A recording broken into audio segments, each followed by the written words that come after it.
Assalamualaikum teman-teman, selamat pagi semuanya, selalu semangat ya. Pagi ini kita akan bersama-sama mengetahui apa sih kode etik psikologi di Indonesia dan kode etik psikologi di Mesir. Apa ya kira-kira persamaan dan perbedaan di antara keduanya? Sebelumnya, perkenalkan kelompok kami.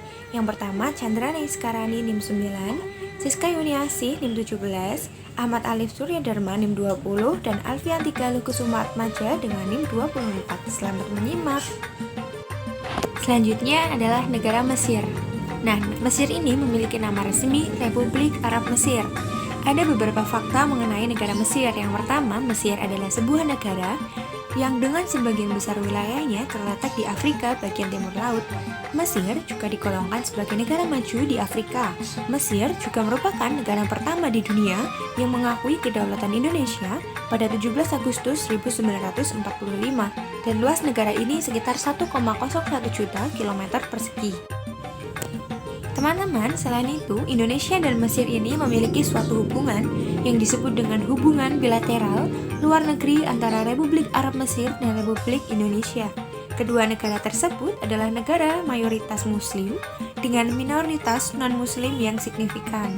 Indonesia memiliki sebuah kedutaan besar di Kairo dan Mesir memiliki sebuah kedutaan besar di Jakarta. Kedua negara ini tergabung dalam beberapa organisasi yang sama, diantaranya adalah anggota Organisasi Kerjasama Islam, Gerakan Non-Blok, Kelompok G20 Negara Berkembang, dan Kelompok 8 Negara Berkembang. Yang selanjutnya yaitu hubungan manusia. Dalam hal ini yang dimaksud dengan hubungan adalah hubungan antara terapi dan klien. Psikolog menggunakan pengetahuan dan praktik mereka dengan cara yang sesuai dengan kepentingan terbaik dari klien mereka, baik dari orang atau intuisi, dan menghindari mengambil tindakan yang mungkin merugikan dari klien. Dalam hal ini ada beberapa poin. Yang pertama yaitu pertimbangan kepentingan terbaik. Yang kedua, menghindari bahaya. Yang ketiga, menghindari eksploitasi.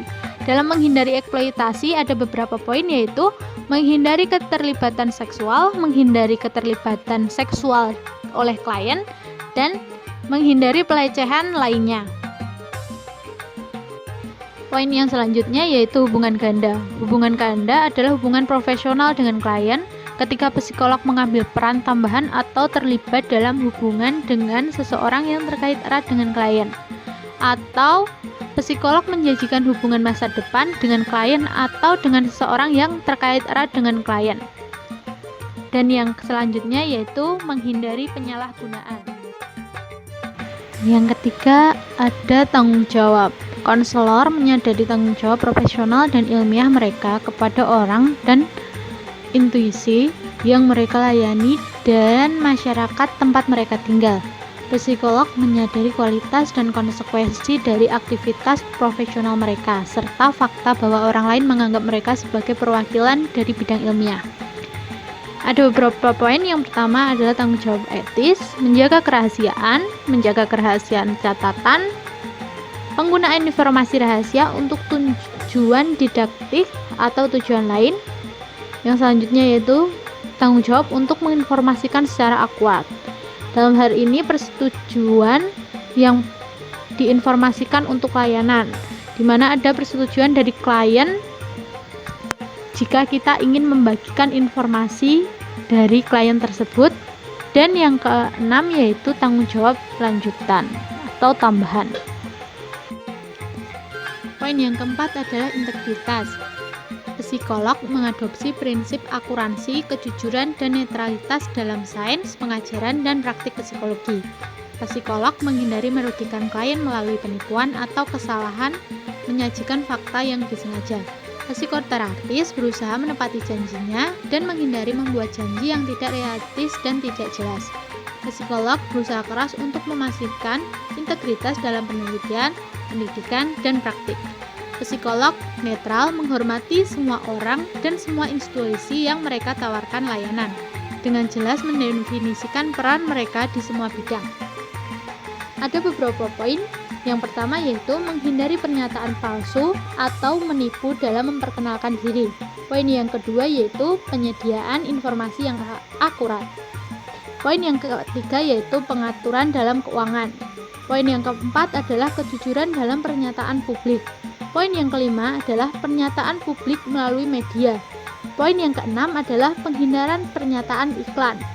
Poin yang ketujuh adalah menghindari menciptakan lingkungan untuk keuntungan pribadi. Poin yang kelima yaitu menghormati hak orang dan penghindaran diskriminasi. Para profesional menghormati martabat dan hak semua orang dalam segala situasi. Psikolog tidak melakukan diskriminasi berdasarkan usia, identitas, jenis kelamin, identitas seksual, preferensi seksual, latar belakang etnis, agama, status sosial ekonomi, atau kecacatan. Dalam hal ini ada 4 poin. Yang pertama yaitu menghormati klien. Yang kedua, menghormati rekan kerja. Yang ketiga, kesadaran akan masalah pribadi. Dan yang keempat, menghindari penyalahgunaan keahlian seseorang. Ya, poin yang keenam adalah standar tentang pendidikan. Poin pertama, desain program pendidikan, di mana psikolog yang memberikan pelatihan mengevaluasi kompetensi mereka sendiri dalam hal kondisi yang ditetapkan oleh Asosiasi Psikologi Turki. Kemudian psikolog bertujuan untuk memberikan program pelatihan yang membangun secara memadai keterampilan dan pengetahuan dasar yang diperlukan untuk perizinan dan sertifikasi. Poin yang kedua adalah deskripsi dan presentasi program pendidikan. Psikolog menyajikan deskripsi akurat dari konten program, tujuan dan sasaran pelatihan, tunjangan dan manfaat, serta persyaratan yang harus dipenuhi oleh penyelesaian program yang memuaskan. Poin yang ketiga adalah akurasi dan objektif dalam mengajar. Psikolog mengambil langkah yang wajar untuk menyajikan silabus atau kursus akurat mengenai materi pelajaran yang akan dibahas, proses evaluasi, dan sifat pengalaman kursus. Siswa diberitahu tentang kemungkinan modifikasi. Poin yang keempat, maaf tidak ada di PPT karena ada kesalahan, yaitu tidak memaksa siswa untuk mengungkap informasi pribadi. Dan yang poin yang kelima adalah menilai kinerja siswa dan mengawasi kinerja. Poin yang ketujuh adalah standar etis tentang psikoterapi. Poin yang pertama adalah persetujuan yang diinformasikan untuk terapi. Psikoterapis memiliki hak untuk memilih tidak menerima klien berdasarkan evaluasi mereka bahwa klien tidak akan mendapatkan keuntungan dari layanan mereka. Psikolog menginformasikan klien sedini mungkin dalam terapi tentang bagaimana sifat dan program terapi yang akan dijalani, tentang biaya, keterlibatan orang ketiga, dan batas kerahasiaan. Mereka juga memberikan kesempatan yang cukup bagi klien untuk mengajukan pertanyaan dan menerima jawaban. Ketika klien masih di bawah umur, mereka harus mendapat izin dari orang tua atau wali yang sah. Yang kedua adalah terapi pasangan atau terapi keluarga. Dalam hal ini, yang terlibat adalah orang-orang dekat dari klien, seperti pasangan, orang tua, anak, dan mereka mengambil langkah yang masuk akal untuk mengklarifikasi sejak awal. Yang ketiga adalah terapi kelompok. Dalam hal ini, ketika konselor memberikan layanan kepada beberapa orang dalam sebuah kelompok, mereka menjelaskan sejak awal peran dan tanggung jawab semua pihak dan batas kerahasiaannya. Yang keempat yaitu pengaturan psikoterapi inkonvensional, di mana pengaturan ini melibatkan panggilan telepon, email, obrolan, panggilan konferensi video yang digunakan dan disetujui jika mereka tidak bisa bertatap muka. Ada 2 poin penting dalam hal ini, yaitu persetujuan yang diinformasikan dalam pengaturan psikoterapi non-konvensional. Yang kedua adalah faktor-faktor yang harus dipertimbangkan dalam pengaturan psikoterapi non-konvensional. Poin yang kelima adalah memberikan terapi kepada mereka yang dilayani oleh profesional lain, di mana sebelum memutuskan apakah akan menawarkan atau memberikan layanan kepada mereka yang telah menerima layanan kesehatan mental di tempat terapi lain, Psikoterapis dengan cermat mempertimbangkan kemungkinan masalah dalam pengobatan dan kesejahteraan klien. Psikolog mendiskusikan masalah ini dengan klien atau orang yang diberi wewenang secara hukum atas nama klien untuk meminimalkan resiko kebingungan dan konflik. Berkonsultasi dengan penyedia layanan lain jika sesuai, dan melanjutkan dengan hati-hati dan kepekaan terhadap masalah terapeutik. Dalam hal ini ada 2 poin, yaitu keintiman emosional dan sosial, di mana psikolog tidak terlibat dalam hubungan seksual dengan klien terapi saat ini, serta dengan kerabat atau orang penting lainnya dari klien terapi. Poin yang kedua adalah situasi resiko untuk memulai psikoterapi, di mana profesional tidak menerima orang dengan siapa mereka terlibat dalam keintiman emosional dan seksual atau hubungan penerima bantu dan timbal balik lainnya sebagai klien terapi. Poin yang keenam adalah gangguan terapi. Jika layanan psikologis terganggu oleh faktor-faktor seperti penyakit psikologis, kematian, ketidaktersediaan relokasi atau pensiun, atau oleh keterbatasan keuangan klien, psikolog bertanggung jawab untuk menemukan penyelesaian dengan pertimbangan utama diberikan untuk kesejahteraan klien. Poin yang ketujuh adalah mengakhiri terapi.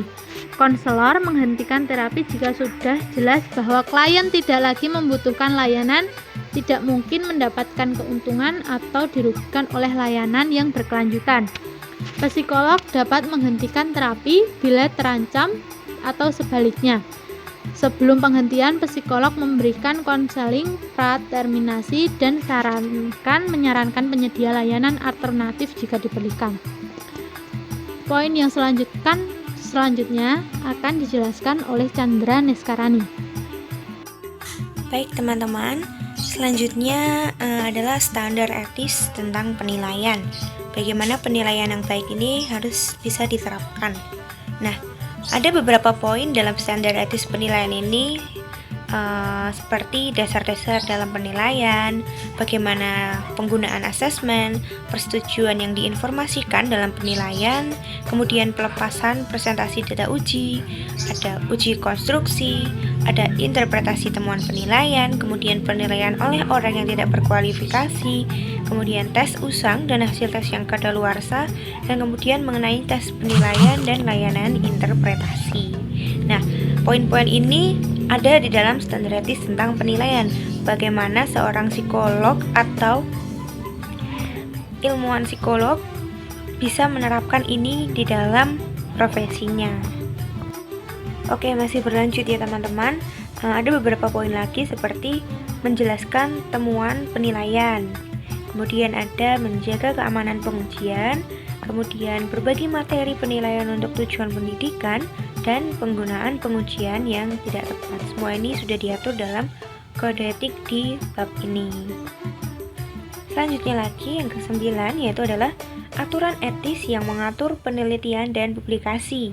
Di dalamnya terdapat beberapa poin seperti pertama, persetujuan kelembagaan, kemudian memperoleh persetujuan yang diinformasikan untuk penelitian, kemudian mendapatkan izin untuk merekam dalam format tidak tertulis apapun dalam penelitian, kemudian klien, mahasiswa, dan peserta penilaian bawahan, kondisi yang tidak membutuhkan persetujuan informasi, kemudian ada menawarkan insentif kepada peserta penelitian, kemudian penipuan dalam penelitian, dan memberikan informasi kepada peserta tentang penelitian, penggunaan dan perawatan hewan dalam penelitian, melaporkan hasil penelitian, plagiarisme, hak publikasi, publikasi data duplikat, berbagi data, dan reviewer untuk publikasi. Baik, yang selanjutnya yaitu 9.9, yaitu penggunaan dan perawatan hewan dalam penelitian. 9.10 melaporkan hasil penelitian. 9.11 plagiarisme. 9.12 publikasi. 9.13 publikasi data duplikat. 9.14 berbagi data. Dan yang terakhir adalah 9.15 yaitu reviewer untuk publikasi. Yang selanjutnya yaitu menyelesaikan masalah atau masalah etis. Adapun contoh masalahnya yaitu penyalahgunaan pekerjaan profesional, konflik antara etika dan persyaratan hukum, konflik antara etika dan tuntutan organisasi. Contoh keluhan yang tidak pantas antara yang lain yaitu diskriminasi yang tidak adil terhadap pengadu dan responden, di mana psikolog tidak mendiskriminasi orang yang sedang diselidiki atau membahayakan pekerjaan mereka. Namun, mereka mengambil langkah-langkah yang diperlukan untuk kesimpulan penyelidikan etis sesuai dengan persyaratan keputusan. Langkah pertama yang wajib diambil dalam kasus pelanggaran etika. Yang pertama adalah melaporkan pelanggaran etika. Yang kedua adalah bekerja sama dengan komite etik. Efektivitas kode etik ini. Kode etik ini sudah mengikat setelah diterima oleh Charter Board of Middle East Psychological Association dan diumumkan oleh organisasi. Hal ini digunakan secara bersamaan dengan dokumen aturan dan prosedur yang juga disetujui oleh asosiasi yang sama. Baiklah, mari kita masuk pada bagian yang selanjutnya, yaitu di sini ada persamaan kode etik psikologi yang ada di Indonesia dan yang ada di Mesir. Yang pertama ada sama-sama meningkatkan dan mempertahankan kompetensi profesi mereka. Ini pun sesuai dengan kode etik psikologi yang ada di Indonesia pasal 8 tentang peningkatan kompetensi. Kemudian yang kedua, merujuk atau mengalihkan klien kepada rekan yang lebih kompeten sesuai dengan kode etik psikologi pasal 22 tentang pengalihan dan penghentian layanan psikologi. Kemudian yang ketiga, ada mampu menahan diri jika terdapat masalah pribadi yang akan menyebabkan terhalangnya pekerjaan mereka. Ini pun sesuai dengan kode etik psikologi pasal 11 tentang masalah dan konflik personal. Kemudian adanya sikap profesional, ini pun termuat dalam kode etik psikologi di Indonesia pasal 13 sikap profesional. Kemudian selanjutnya ada menghindari keterlibatan pelecehan seksual atau pelecehan lainnya. Ini sesuai dengan kode etik psikologi pasal 14 tentang pelecehan. Kemudian ada menghindari tindakan yang berbahaya. Ini sesuai dengan kode etik psikologi Indonesia pasal 15 penghindaran dampak buruk. Kemudian, menghindari hubungan ganda yang dapat merusak objektivitas atau merugikan kompetensi mereka. Ini pun sesuai dengan kode etik psikologi pasal 16 hubungan majemuk. Kemudian ada menghindari eksploitasi sesuai dengan kode etik psikologi yang ada di Indonesia pasal 18 tentang eksploitasi. Kemudian di sini ada tidak memaksa klien. Ini berarti mendapat persetujuan dari kliennya termuat dalam bab informed consent. Di sini mungkin lupa dituliskan sesuai dengan kode etik psikologi yang ada di Indonesia. Kemudian selanjutnya ada menjaga kerahasiaan informasi klien. Ini sesuai dengan kode etik psikologi pasal 23 tentang rekam psikologi.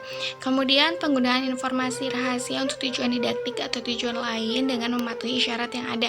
Ini pun sesuai dengan kode etik psikologi pasal 27 tentang pemanfaatan informasi dan hasil pemeriksaan untuk tujuan pendidikan atau tujuan lain. Dan selanjutnya di sini ada menghindari pernyataan palsu atau menipu sesuai dengan kode etik psikologi pasal 28 tentang pertanggungjawaban. Kemudian ada persetujuan klien atau informed cons. Di sini pun sesuai dengan kode etik psikologi pasal 20 tentang informed cons. Kemudian ini ada kejujuran dalam pernyataan publik sesuai dengan kode etik psikologi pasal 28 tentang pertanggungjawaban. Kemudian selanjutnya ada pernyataan publik melalui media didasarkan pada pengetahuan ilmiah dan kompetensi mereka. Ini pun sesuai dengan kode etik psikologi yang ada di Indonesia pasal 28 tentang pertanggungjawaban juga. Kemudian ada rancangan program pendidikan atau pelatihan sesuai pengetahuan dan pengalaman. Ini sesuai dengan kode etik psikologi pasal 38 tentang rancangan dan penjabaran program pendidikan dan atau pelatihan. Kemudian poin selanjutnya ada akurasi dan objektivitas dalam memberikan pendidikan atau pelatihan. Ini sesuai dengan kode etik psikologi pasal 39 tentang keakuratan dalam pendidikan dan atau pelatihan. Kemudian selanjutnya ada mendapatkan persetujuan dari peserta pendidikan atau pelatihan. Ini pun sesuai juga dengan kode etik psikologi yang ada di Indonesia pasal 40 tentang informed cons dalam pendidikan dan atau pelatihan. Kemudian selanjutnya juga ada menilai kinerja peserta pendidikan atau pelatihan sesuai dengan kode etik psikologi yang ada di Indonesia juga pasal 43 tentang penilaian kinerja peserta pendidikan dan atau pelatihan atau orang yang disupervisi. Kemudian selanjutnya ada persetujuan dalam terapi. Ini pun sama dengan kode etik yang ada di Indonesia, pasal 73 tentang informed cons dalam konseling dan terapi. Di sini juga selanjutnya adanya terapi pasangan dan terapi keluarga. Sesuai juga dengan kode etik psikologi yang ada di Indonesia, pasal 74 tentang konseling psikologi atau psikoterapi yang melibatkan pasangan atau keluarga. Kemudian adanya terapi kelompok, ini pun sesuai dengan pasal 75 konseling kelompok dan terapi kelompok. Kemudian adanya memberikan terapi kepada mereka yang dilayani oleh profesional lain. Ini pun sesuai dengan kode etik psikologi pasal 76 tentang pemberian konseling psikologi atau psikoterapi bagi yang menjalani konseling psikologi atau psikoterapi. Oke, baiklah teman-teman.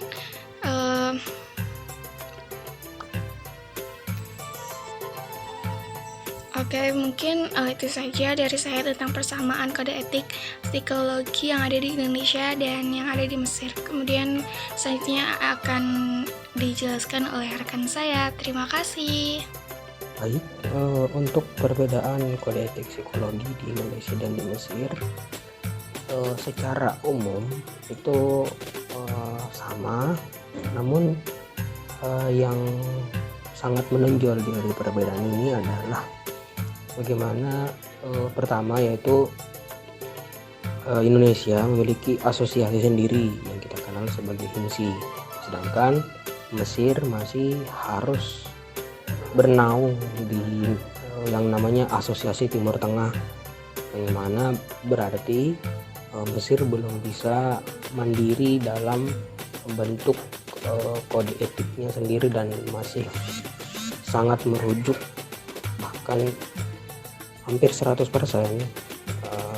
mengikuti apa yang sudah ditetapkan di Asosiasi Timur Tengah tersebut. Selain itu, di Indonesia sudah ada sertifikasi, kemudian ranahnya juga mudah akses dan sebagainya, sehingga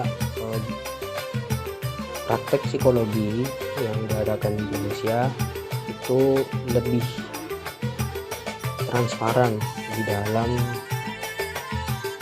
mengadakan kaderisasi dan pelatihan-pelatihan, dan sudah diakui secara nasional. Berbeda dengan Mesir yang sertifikatnya itu harus berlisensi internasional dan harus bolak-balik ke negara lain seperti Kuwait, Qatar, dan Arab Saudi untuk mendapatkan izin dan sertifikasinya, dan itu sangat memakan biaya dan waktu. Mungkin itu dari saya. Baiklah, terima kasih atas perhatiannya. Kami ucapkan semoga kita bisa mendapatkan ilmu dan manfaat dari apa yang telah kami sampaikan. Demikian, wassalamualaikum warahmatullahi wabarakatuh.